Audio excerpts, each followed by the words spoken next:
What if the version of you living this life isn't the real you?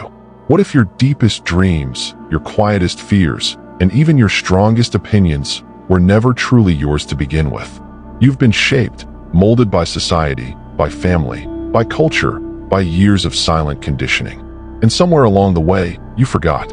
You forgot who you were before the world told you who to be. But what if I told you that buried beneath all of that is a version of you untouched by fear, undistorted by expectation, your true self, waiting to be remembered, and that the only way to truly live is to confront the parts of yourself you've spent a lifetime hiding? This isn't just philosophy. This is a path that few dare to walk, but those who do never see life the same again. So stay with me, because what you're about to discover may unsettle you, but it will awaken you. And by the end of this video, you'll see the world and yourself through completely new eyes. And if that excites you even just a little, hit that subscribe button now.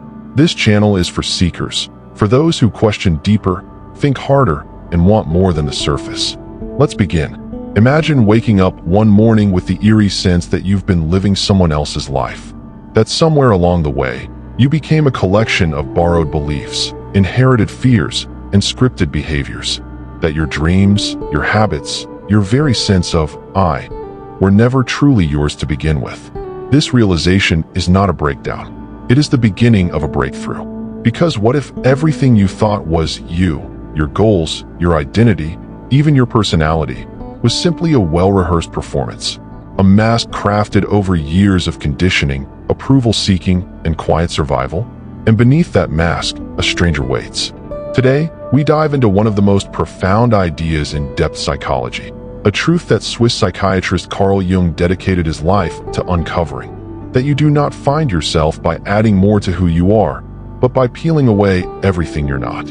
Stay with me, because this journey doesn't just change how you see the world, it changes how you exist in it. By the end of this video, you'll understand why most people remain unconscious actors in their own story, and how you can begin to rewrite yours from a place of raw authenticity and self-liberation. Carl Jung was not interested in helping people become normal. To him, fitting in wasn't the goal, becoming whole was. Unlike Freud, who focused on childhood and repressed sexuality, Jung ventured deeper into the soul's architecture. He believed that within each of us lives a vast, unseen world, a hidden realm made up of archetypes, instincts, symbols, and stories we didn't invent, but inherited. And yet, most people never encounter this inner realm. Why? Because we're trained from birth to look outward. From the moment we're born, society hands us a name, a gender, a nationality, and a list of expectations. We're praised for being polite, punished for being disruptive, rewarded for compliance. And we learn quickly, the path to love, safety, and success is through performance. So we adapt. We mold. We wear a mask. Jung called this mask the persona. It's the social self, the version of you that smiles in meetings, agrees when you want to object, and hides your rage beneath politeness. It's not evil. It's necessary. It helps us function in society. But the danger begins when we mistake the persona for the self. The more we identify with this curated version of who we are, the more we exile the parts that don't fit the mold. These exiled parts form what Jung called the shadow. The shadow is not just your darkness. It's your wholeness, buried. It holds the desires you suppressed, the rage you denied, the creativity you dismissed, the sensitivity you were shamed for. Everything you were told not to be ends up living there. But here's the paradox. The shadow doesn't go away when ignored. It grows stronger. It leaks through passive aggression. It shows up in your jealousy, your addictions, your projections. The shadow is the invisible puppet master that pulls your strings when you're triggered, and you don't even realize it. Ever disliked someone intensely without knowing why? Ever been haunted by the same conflict repeating in every relationship? That's your shadow, asking to be seen. But here's where things get interesting. Jung didn't believe we should destroy the shadow. He believed we should befriend it, integrate it, dance with it, because everything you fear inside yourself holds the key to everything you long for. That's the beginning of a process Jung called individuation, the lifelong path of becoming who you really are. Not a polished version, not a better version, but a truer version. And individuation doesn't happen by adding new habits or reciting affirmations.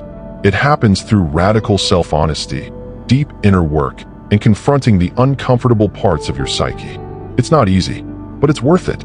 So how do we start? First, we learn to observe our lives like dream analysts. We question our beliefs. We track our reactions.